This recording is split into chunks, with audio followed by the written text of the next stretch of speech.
Reforma política vai ganhando forma na Câmara. Próximas eleições podem ter fundo público para financiar campanhas e voto por meio do chamado Distritão. Deputados pedem mais tempo para estudar outras mudanças sobre coligações e cláusula de barreira. E esta edição destaca também: empresas deixam de preencher mais de 500 mil vagas destinadas a jovens aprendizes. Seminário cobra fiscalização. E os riscos do gás de buzina, que além de barulho, também pode fazer mal à saúde. Projeto quer banir a nova moda.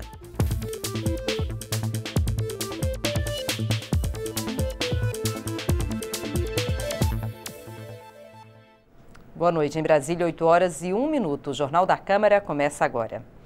A reforma política vai ganhando uma cara. O tema é discutido em diferentes frentes aqui na Câmara. Numa delas, já há um texto aprovado. Depois de 2 dias de votação, nós separamos ponto a ponto o que está em discussão. Foram 2 dias de intensa discussão e põe intensa nisso.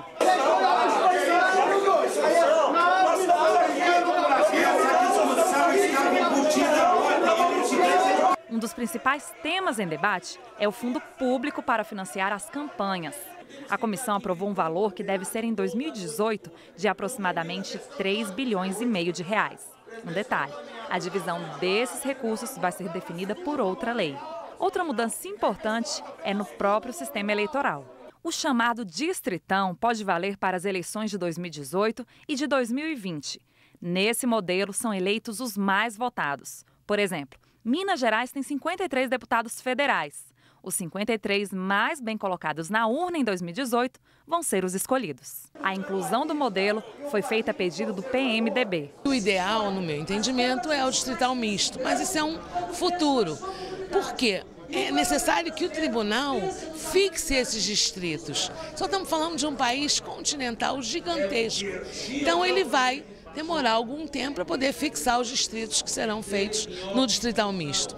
E até lá, portanto, na eleição de 2018 e 2020, nós optaríamos pelo distritão. O distrital misto só entraria em cena a partir de 2022. O país referência aí é a Alemanha. O parlamento de lá tem, no mínimo, 598 vagas. Metade delas é ocupada por eleitos no sistema distrital. Funciona assim: o país todo é dividido em 299 partes. Em média, cada distrito tem 250 mil habitantes. Cada partido só pode concorrer com um candidato em cada distrito. O mais votado é o eleito. Mas esse é um sistema misto. A outra metade do parlamento é escolhida de outro jeito. A Alemanha tem 16 estados. Os partidos decidem uma lista de candidatos para cada estado. O eleitor alemão vota no partido. Quanto mais voto o partido tiver, mais candidatos da lista entram no parlamento. O modelo proposto para o Brasil seria semelhante. Por exemplo, o estado do Paraná hoje tem 30 deputados. 15 vagas seriam definidas nos distritos, outras 15 por uma lista fechada feita por cada partido. Repare bem, o eleitor teria 2 votos. Esse sistema todo é para a escolha de deputados federais e estaduais. Em votando o sistema distrital misto, no molde que está no relatório, eu creio que será um avanço grande. É um avanço onde nós vamos ter o povo votando em lideranças locais, votando em programas partidários, resolvendo a questão das mulheres na política brasileira. A Alemanha hoje tem 40% de mulheres participando do parlamento por causa do sistema de votação. E com isso também baixa muito o custo de campanha. Em concluindo essa votação, eu creio que será um ponto positivo. Outro ponto aprovado é que os novos ministros de tribunais superiores vão passar a ter um mandato de 10 anos. Hoje eles ficam nos postos até se aposentar.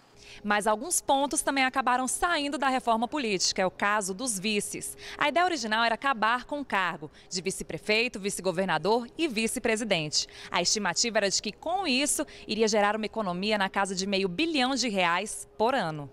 O PP, Partido Progressista, não concordou. Muito mais caro do que isso é haver a vacância do cargo e ter que se ter um novo processo eleitoral. Pelo texto aprovado, os cargos de vice continuam existindo. A expectativa é que a proposta vá para o plenário já na semana que vem. Não vai ser fácil. O presidente da comissão já sabe o que vem por aí. enxurrada de crítica, mas eu não vejo enxurrada de soluções. Ao contrário, eu não vejo ninguém apresentar uma única solução. Foi o que foi possível e eu tenho certeza que a sociedade vai ficar satisfeita porque os seus representantes cumpriram o seu dever de legislar. A comissão volta a se reunir na próxima terça-feira. O colegiado ainda precisa analisar 3 destaques. Enquanto a Comissão Especial da Reforma Política votava os destaques, o assunto também era discutido em outra comissão, que analisa uma mudança já aprovada pelo Senado em forma de proposta de emenda à Constituição. A deputada Sheridan, do PSDB de Roraima, apresentou um relatório com alterações na proposta, que recria a cláusula de barreira e proíbe coligações de partidos nas eleições para deputado federal, estadual e vereador. Para deputados da Comissão Especial, o texto pode ser uma alternativa ao distritão. De acordo com o relatório, as coligações nas eleições para deputado federal, estadual e vereador ainda podem ser feitas nas eleições do ano que vem, mas ficam proibidas a partir de 2020. Os partidos vão poder fazer federações. A diferença é que depois de se unirem para as eleições, vão ter de atuar em conjunto durante todo o mandato, como se fossem um só partido. A cláusula de desempenho já vale para 2018, com exigência mais leve do que a proposta pelo Senado. Só o partido que tiver 1,5% dos votos válidos, distribuídos em pelo menos 1/3 das unidades da federação, com no mínimo 1% em cada uma, ou que tiver elegido pelo menos 9 deputados distribuídos em 1/3 dos estados, vai receber dinheiro do fundo partidário e ter tempo gratuito na televisão e rádio. Esses percentuais sobem em 2022 e 2026, chegando a 3% ou 18 deputados eleitos em 2030. A proposta permite que um parlamentar eleito por um partido que não ultrapassar a cláusula de desempenho mude para outra legenda que tenha alcançado o mínimo. Fora dessa possibilidade, passa a estar escrito na Constituição que o parlamentar ou governante que sair do partido pelo qual foi eleito perde o mandato, a não ser que tenha sido discriminado ou que o partido mude o programa. A relatora destacou as negociações para chegar a um texto com chances de ser aprovado. Para ela, o mais importante é diminuir a fragmentação dos partidos. Inicialmente, com o estabelecimento do que é posto agora na cláusula, já 1,5% para o ano de 2018, de 35 caem para 18 os partidos. 18, porque já estabelece aí uma condição mínima para que esses partidos possam ter acesso a esses recursos e agora de uma forma organizada e justa. Vai ter acesso que a gente traduz ali a vontade da população porque possuem representantes.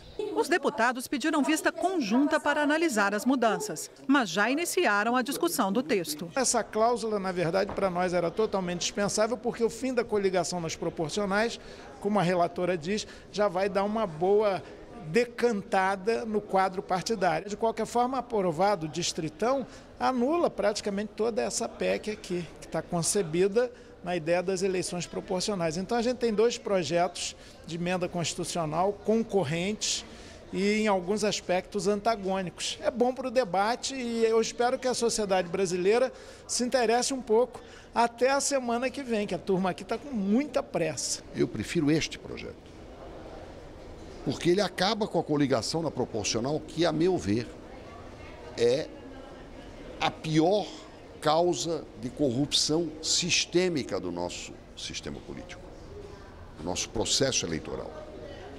Porque está escrito na lei, e ela induz a fragmentação partidária, a criação de partidos. Isso é ruim para o país, ruim para a democracia. A comissão pretende votar o relatório na próxima semana. Se o texto for aprovado com as alterações feitas pela relatora, a proposta volta ao Senado. 2 comissões da Câmara aprovaram proposta que destina a mulher chefe de família às terras públicas da reforma agrária ou de programas de regularização fundiária. A mudança interessa a grande parte das mulheres que vivem da agricultura familiar no país. A Nádia é um exemplo. O trabalho é garantia de sustento para a família e também desperta prazer. Mas a rotina diária não é fácil. É corrido, é puxado, porque eu determino um horário para poder eu me adaptar a tudo, porque é criança para o colégio, hora para fazer almoço, então geralmente eu faço o almoço à noite para poder esquento meio-dia, aí corro, vou botar os meninos para tomar banho, para ir para o colégio, aí é assim, varia, é muito puxado. A mulher que é chefe de família poderá ter direito e até preferência nos programas de reforma agrária e regularização fundiária. A proposta já foi votada por 2 comissões da Câmara e agora aguarda o parecer da Comissão de Agricultura e depois de Constituição e Justiça, antes de seguir para o Senado. Dessa forma, a gente equilibra uma desigualdade que ela é histórica, uma desigualdade de gênero na questão da propriedade rural. E uma vez que você passa para as mulheres o título daquele pedaço de terra, você está empoderando-as e aí elas podem não só produzir e vender o produto do seu trabalho, mas é algo que vai se refletir para a família delas, né, e para as gerações futuras. São milhares e milhares de mulheres que ficam sozinhas, que são abandonadas pelos seus maridos ou que se separam e que no fundo acabam criando seus filhos sozinhas. Essas mulheres trabalham dobrado, né? Trabalham como mãe, como mulher, como dona de casa e como profissional. E a essas mulheres a gente quer garantir o direito, no caso de empate, enfim, no caso de em não podendo, ela ter a chance da preferência em razão do homem. O projeto de lei também diz que os documentos de propriedade de terras doadas pelo governo deverão constar o nome do homem e da mulher quando casados ou em união estável. A vice-presidente da CUT lembra que uma portaria de 2003 já garantiu esse direito, mas para ela, toda política afirmativa é importante para fazer valer a voz das mulheres trabalhadoras, especialmente no ambiente familiar. Estou falando de uma vida real, que é a família, que não é este lugar celeste que se vende na sociedade. É um lugar que também tem conflitos, com os mais velhos, com os mais jovens, dos homens, das mulheres, o papel das mulheres, o papel dos homens, nessa mesma propriedade, é conflituoso tudo isso. E você não pode olhar a vida real por cima do que ela é. A política tem que ser adaptada a essa vida real. A proposta ainda tem que passar por mais 2 comissões aqui da Câmara, antes de ser enviada para a análise do Senado. A Comissão de Desenvolvimento Econômico aprovou um projeto que proíbe a interrupção de fornecimento de água potável e de energia elétrica para consumidores de baixa renda. Além de impedir a interrupção do serviço, o texto aprovado na comissão determina que o Poder Executivo regulamente a manutenção de uma cota mínima de fornecimento de água e luz aos usuários de baixa renda. Para o relator, deputado Áureo do Solidariedade do Rio de Janeiro, a proposta adquire uma importância ainda maior no atual cenário de crise econômica. Vivemos um momento de um nível de desemprego altíssimo, famílias sofrendo e muitas das vezes ela tem a corte da sua energia ou da sua água na sexta-feira, impossibilitando de ela fazer o pagamento, impossibilitando de ela se dirigir a um banco, de ela fazer até um empréstimo para poder pagar a conta de luz. Entendemos que a gente tem que proteger o consumidor brasileiro e garantimos ali o fornecimento mínimo de água, energia elétrica a consumidores de baixa renda que têm suficiência de pagar a sua conta ali, como ganhando até 3 salários mínimos. Entendemos que isso vai proteger o consumidor e dar tranquilidade à família brasileira. Já o diretor da Associação Brasileira das Empresas de Saneamento, a SEB, considera que o projeto segue na contramão da economia e pode estimular a inadimplência. Este projeto, uma vez passando da forma como está colocado, ele trará uma série de problemas para as empresas à medida em que vai haver um furo orçamentário relevante. Eu entendo no bojo deste projeto que há um certo incentivo à inadimplência dessas pessoas. E o que é pior, vai na contramão do que as empresas hoje tanto trabalham, que é combate às perdas e as pessoas que por acaso entendam que não vão pagar mais ou não são cobradas, o seu serviço não será interrompido, não vai ter mais o cuidado de chamar a empresa para consertar uma perda que muitas vezes é subterrânea, é oculta, porque na verdade não tem razão para isso. Outra coisa é o desperdício da água. Se eu não pago, eu tenho geralmente a tendência a gastar mais. Para o administrador Marcos Wortmann, no entanto, o projeto aprovado pelos deputados é importante do ponto de vista social por garantir à população carente a continuidade de serviços de primeira necessidade. A partir do momento que a pessoa tem uma casa, para o momento que ela não tem, e o momento que ela tem uma casa e não tem luz e energia, quase sempre ela não vai ter mais também aquela casa. E a partir do momento que ela não tem, por exemplo, energia e água, a higiene, imediatamente, a alimentação e a capacidade de estudo e elevação de escolaridade, exatamente para ela sair daquela circunstância, é muito dificultada. Então esse projeto, ele dá uma resposta a isso. É um caso extremo, é o caso da pessoa em maior vulnerabilidade. Quem deixa de pagar uma conta de água e luz é alguém que realmente só não deixou de pagar a comida. Como ampliar a formação profissional dos jovens? Um seminário da Comissão de Legislação Participativa discutiu o assunto esta semana. O seminário avaliou a lei que regula o trabalho dos aprendizes. A lei de aprendizagem é do ano 2000. Vale para empresas de médio e grande porte. Elas devem contratar no mínimo 5% de aprendizes e podem chegar até 15%. O aprendiz trabalha até 6 horas por dia. Deve ter entre 14 e 18 anos e cursar escola técnica. Rafael é um desses aprendizes. Ele trabalha como teleoperador e espera continuar empregado. Até mesmo na empresa que a gente trabalha, geralmente eles se contratam quem entra como aprendiz, né? Porque já tem toda uma experiência que você adquire na empresa. E para a empresa é bastante lucrativo também você já contratar uma pessoa que você já teve um treinamento com ela, né? A grande importância da lei da aprendizagem é que ela traz aí a carteira assinada, ela traz a primeira experiência e esse jovem vai se qualificando e muda a sua perspectiva de futuro profissional. Para a presidente da Comissão de Legislação Participativa, o problema é que nem todas as empresas cumprem a lei. Hoje são 392 mil jovens aprendizes no país. Deveriam ser 957 mil, 565 mil a mais. O Ministério do Trabalho fiscaliza e multa quem não cumpre a lei. O Ministério Público pode processar essas empresas ou negociar um acordo para que passem a contratar os aprendizes. Muitas empresas nós já tivemos essa oportunidade de verificar, a partir do momento que elas cumprem essa lei, a modificação ocorre também dentro da própria empresa. Elas percebem esse caráter solidário da lei e que elas dão oportunidade a um jovem que talvez não teria outra forma de ingressar no mercado de trabalho, que ingressa tendo a formação profissional e estando preparado para ingressar no mercado de trabalho e no futuro contribuindo com a nossa sociedade. Fiscalização e conscientização foram alguns dos temas debatidos no seminário da Comissão de Legislação Participativa sobre a Lei de Aprendizagem. Os participantes também discutiram propostas como estender a obrigatoriedade de contratar aprendizes ao setor público. A Câmara aprovou uma proposta que proíbe a venda da chamada buzina da alegria. Este artefato é responsável por muito barulho que se ouve em eventos culturais e esportivos. Os deputados argumentam que, além de perturbar a paz pública, a buzina tem um gás que vem sendo aspirado por jovens que querem se drogar. A moda do gás de buzina é maior do que imaginam muitos pais. O artefato pode ser encontrado em qualquer loja de artigos para festas. Os jovens se aproveitam dessa facilidade para adquirir o produto e utilizá-lo como droga. Para isso, eles retiram a corneta que fica na parte superior do artefato e aspiram o gás pela boca.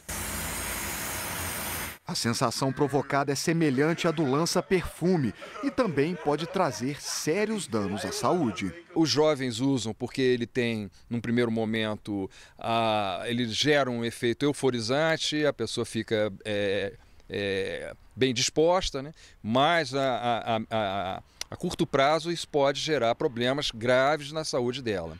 E a médio e longo prazo também, se respira pequenas quantidades, isso pode afetar fígado e medula óssea, que são órgãos essenciais para o equilíbrio do nosso corpo. Pelo menos 2 jovens já morreram e uma adolescente foi parar na UTI depois de aspirar o gás. Para evitar situações como esta, a Câmara aprovou um projeto de lei que proíbe a comercialização e o uso de buzinas de pressão à base deste gás, o propanobutano. O autor do projeto é o deputado Lincoln Portela. Ele traz problemas seríssimos para a saúde das pessoas, saúde dos ossos, dos rins, problemas cardíacos, problemas auditivos e além, claro, do incômodo que ele traz nas partidas e onde acontecem os eventos. Isso traz alegria para meia dúzia e um constrangimento para centenas e centenas ou milhares de pessoas que ali estão. O projeto passou por 3 comissões da Câmara e foi aprovado em caráter conclusivo, ou seja, não precisa passar pelo plenário. Agora segue para a análise do Senado. 2017 é considerado o ano de Oswaldo Cruz. Há 100 anos morria o sanitarista que entrou para a história do país ao liderar o combate a epidemias que atormentavam o Brasil do início do século XX. A homenagem da Câmara veio de 2 formas, com uma exposição e uma sessão solene no plenário Ulisses Guimarães. A sessão solene que marcou o centenário da morte do sanitarista Oswaldo Cruz foi recheada de elogios ao trabalho de quem revolucionou a saúde pública brasileira. Mais que lembrar os grandes feitos do cientista e médico que estudou e combateu doenças como febre amarela, malária e dengue, os convidados e parlamentares ressaltaram a dedicação de Oswaldo Cruz para promover a saúde da população. O sanitarista Oswaldo Cruz não foi apenas um médico a pesquisar, ele foi muito mais que isso. Dedicou sua vida em prol da vida, um dos seus maiores legados. O espírito público de Oswaldo Cruz, sua luta em favor da soberania nacional, seu projeto de nação focado na promoção do bem-estar da população brasileira, né, ligado à saúde pública, mas também pensando o desenvolvimento científico e tecnológico do país. A maior contribuição do sanitarista foi a criação do instituto que se transformou na Fundação Oswaldo Cruz. A Fiocruz, ligada ao Ministério da Saúde, produz vacinas e medicamentos e se tornou referência na América Latina na pesquisa e produção em saúde pública. Uma instituição que passou a aliar a ciência e a tecnologia de fabricação de produtos biológicos com a educação e a saúde. A raiz foi um instituto soroterápico criado em 1900 e que 8 anos mais tarde viraria o Instituto Oswaldo Cruz. Um grande exemplo de como compartilhar conhecimentos produzidos nos países para benefício da saúde pública mundial. Deixou um grande legado, que é a Fundação Oswaldo Cruz, que hoje produz muitos dos nossos medicamentos, vacinas. Durante a sessão solene, o deputado Odorico Monteiro, que é médico, defendeu que a Fiocruz receba o título de Patrimônio Nacional de Saúde Pública. Ele defendeu mais investimentos na entidade. Hoje tem 117 anos essa instituição e que representa uma autonomia do Brasil, por exemplo, no campo das vacinas. Foi a primeira instituição da América Latina a isolar o vírus do HIV. Forma uma quantidade enorme de doutores, mestres por ano e, sem dúvida nenhuma, é hoje uma referência internacional do ponto de vista da saúde pública e uma referência nacional. A Fiocruz não está só lá no Rio de Janeiro. A Fiocruz está presente em 14 estados da federação. Sem ciência, nós jamais seremos o país do amanhã. Então é preciso que se invista e muito, que é exatamente a antítese do que se faz. Outra forma de homenagear Oswaldo Cruz, uma exposição, mostra um pouco do trabalho dele e o combate a epidemias como a da febre amarela no Rio de Janeiro em 1907. Ele chegou a receber prêmios internacionais e, uma curiosidade, enfrentou muitas críticas e resistência da própria população e de políticos ao implantar medidas como a vacinação obrigatória. Outra contradição é que o médico e pesquisador em saúde morreu aos 44 anos vítima de uma doença renal crônica, que também foi a causa da morte do pai. O exemplo de Oswaldo Cruz foi lembrado como razão para o enfrentamento dos desafios da atualidade. Temos novos desafios, né? Porque o Brasil tem tido um envelhecimento da sua população, um aumento da importância das doenças crônicas, da violência, né? De novos agravos da saúde, e a Fiocruz é uma instituição que abriga todas as áreas de pesquisa voltadas para a saúde, que atua em rede junto a outros institutos universitários e de pesquisa, vinculada ao Ministério da Saúde, exatamente para contribuir na resposta a esses desafios. Esta edição termina agora. Para outras informações ou para rever nossas reportagens, é só acessar a nossa página na internet. E sexta-feira é dia da Revista da Câmara, com os destaques, com as notícias que foram destaque aqui durante a semana. É às 8 da noite, não perca. O Jornal da Câmara volta na segunda-feira. Até lá. Tchau.